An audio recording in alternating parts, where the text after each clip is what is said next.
ناظرین کرام، رمضان مبارک میں قرآن پاک پڑھتے وقت یہ 3 غلطیاں کبھی مت کرنا۔ قرآن حکیم وہ واحد کتاب ہے جس کے ایک حرف کی تلاوت پر 10 نیکیاں ملتی ہیں۔ حضرت عبداللہ بن مسعود رضی اللہ تعالی عنہما بیان کرتے ہیں، جس نے کتاب اللہ کا ایک حرف پڑھا اس کے لیے اس کے عوض 1 نیکی ہے، اور 1 نیکی کا ثواب 10 گنا ہوتا ہے۔ میں نہیں کہتا کہ الف لام میم 1 حرف ہے، بلکہ الف 1 حرف، لام 1 حرف اور میم 1 حرف ہے۔ تلاوت قرآن افضل ترین عبادات میں سے ہے۔ حضرت نعمان بن بشیر رضی اللہ تعالی عنہما بیان کرتے ہیں کہ حضور نبی اکرم صلی اللہ علیہ وآلہ وسلم نے فرمایا، میری امت کی سب سے افضل ترین عبادت تلاوت قرآن ہے۔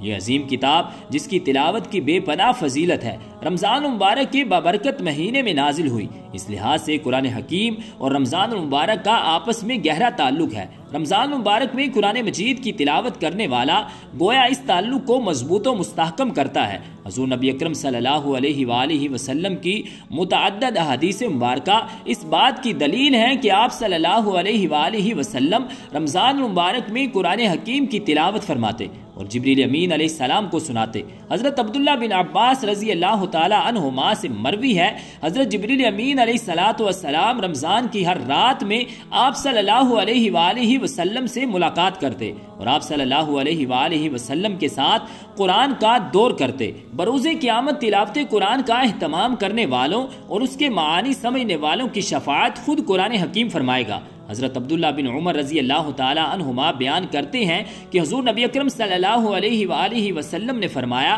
قیامت کے دن روزہ اور قرآن بندے کے لیے شفاعت کریں گے۔ روزہ کہے گا، اے میرے رب، میں نے اس شخص کو دن کے وقت کھانے پینے اور دوسری نفسانی خواہشات سے روکے رکھا، بس تو اس شخص کے متعلق میری شفاعت قبول فرما۔ قرآن کہے گا، اے میرے رب، میں نے اس شخص کو رات کے وقت جگائے رکھا، بس اس کے متعلق میری شفاعت قبول فرما۔ آپ صلی اللہ علیہ وآلہ وسلم نے فرمایا، ان دونوں کی شفاعت قبول کی جائے گی۔ ناظرین کرام، رمضان مبارک کا مہینہ بہت ہی بابرکت ہے۔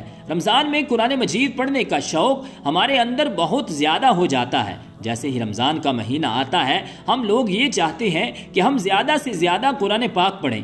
روزے کے بعد جو سب سے اہم عبادت ہے رمضان کے مہینے کی، وہ ہے قرآن مجید کی تلاوت۔ لیکن قرآن مجید کی تلاوت کرتے ہوئے کچھ باتوں کا خیال رکھنا بہت ضروری ہے۔ کہیں ایسا نہ ہو کہ ہم قرآن مجید زیادہ پڑھنے کے چکر میں وہ غلطیاں کر بیٹھیں جس سے ہمیں ثواب تو بہت دور کی بات ہے، قرآن پاک پڑھنا ہمارے لیے وبال بن جائے۔ جب ہم زیادہ سے زیادہ قرآن پاک پڑھتے ہیں تو اس زیادہ کے چکر میں ہم قرآن مجید کو اچھے انداز میں نہیں پڑھ رہے ہوتے، ہم قرآن مجید کو جلدی پڑھ رہے ہوتے ہیں۔ پڑھتے ہوئے قرآن مجید کے الفاظ کٹ جاتے ہیں تو پھر یہ طریقہ کار مناسب نہیں ہے۔ قرآن مجید آپ پڑھیں تو اس بات کا بہت زیادہ خیال رکھیں کہ قرآن مجید کے جو الفاظ ہیں وہ بالکل صاف نکل رہے ہوں، کیونکہ جلدی میں اگر زبر زیر کی بھی غلطی ہو جائے تو وہ آیت بگڑ جائے گی اور اس کا ترجمہ بھی بدل جائے گا۔ تو قرآن مجید پڑھنے میں اس بات کا بہت زیادہ خیال رکھیں۔ بعض لوگ بڑے فخر سے بتاتے ہیں کہ میں تو 10 منٹ میں پارہ پڑھ لیتا ہوں۔ ایسا ہرگز نہ کریں، کیونکہ اگر آپ کی ان غلطیوں کی وجہ سے قرآن پاک کا ترجمہ بدل جائے تو آپ بہت بڑے گناہ کے مرتکب ہوں گے۔ اس بات کا بہت زیادہ خیال رکھنا چاہیے، کیونکہ اللہ تعالیٰ قرآن مجید پڑھنے والوں کی صفات دیکھتا ہے، اس کی مقدار ہرگز نہیں دیکھتا۔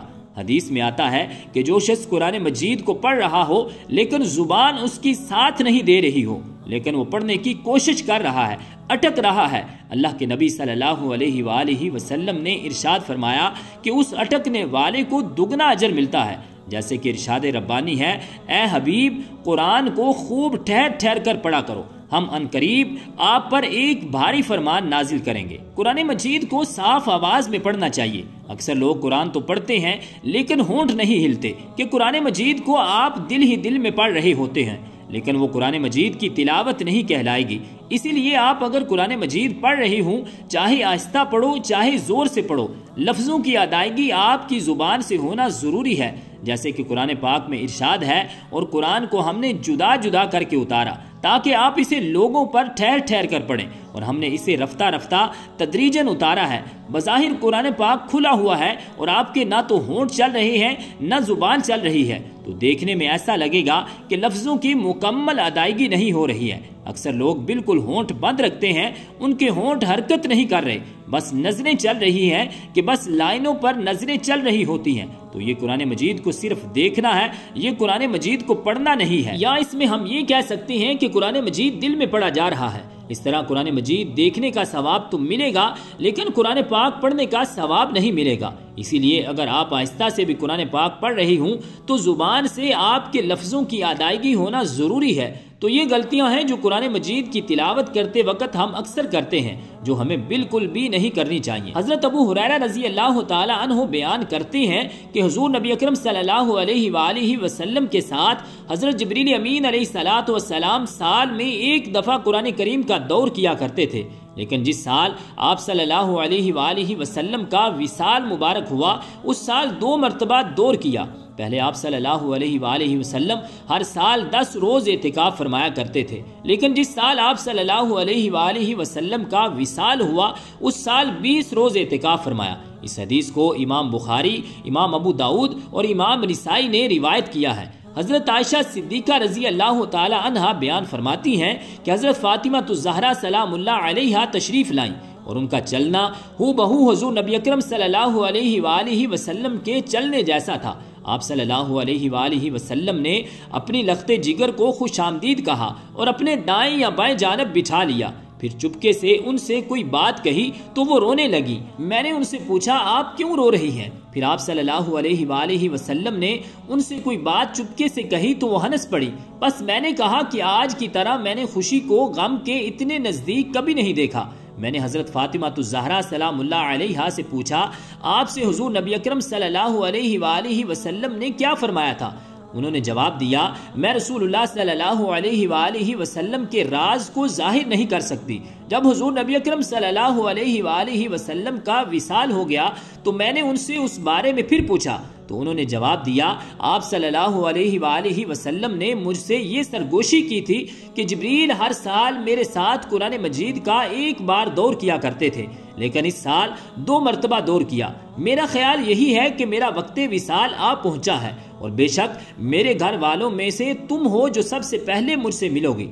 اس بات نے مجھے رلا دیا۔ پھر آپ صلی اللہ علیہ وآلہ وسلم نے فرمایا کیا تم اس بات پر راضی نہیں ہو کہ تم تمام جنتی عورتوں کی سردار ہو یا تمام مسلمان عورتوں کی سردار ہو؟ تو اس بات پر میں ہنس پڑی۔ یہ حدیث متفق علیہ ہے۔ حضرت ابو ہریرہ رضی اللہ تعالی عنہ سے روایت ہے کہ حضور نبی اکرم صلی اللہ علیہ وآلہ وسلم نے فرمایا حسد یعنی رشک تو بس 2 آدمیوں سے ہی کرنا جائز ہے۔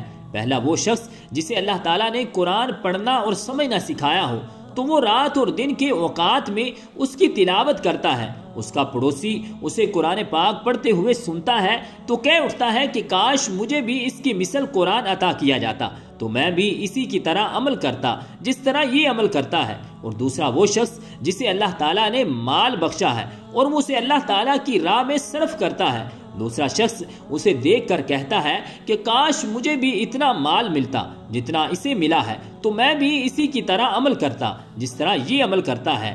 حضرت عبداللہ بن عمر رضی اللہ تعالی عنہما بیان کرتے ہیں کہ رسول اکرم صلی اللہ علیہ وآلہ وسلم نے ارشاد فرمایا روزہ اور قرآن بندے کے لیے قیامت کے دن شفاعت کریں گے۔ روزہ کہے گا اے میرے رب میں نے اسے کھانے پینے اور خواہش نفس سے روکے رکھا لہٰذا اس کے لیے میری شفاعت قبول فرما، اور قرآن کہے گا اے میرے رب میں نے اسے رات کے وقت نیند سے روکے رکھا لہٰذا اس کے حق میں میری شفاعت قبول فرما۔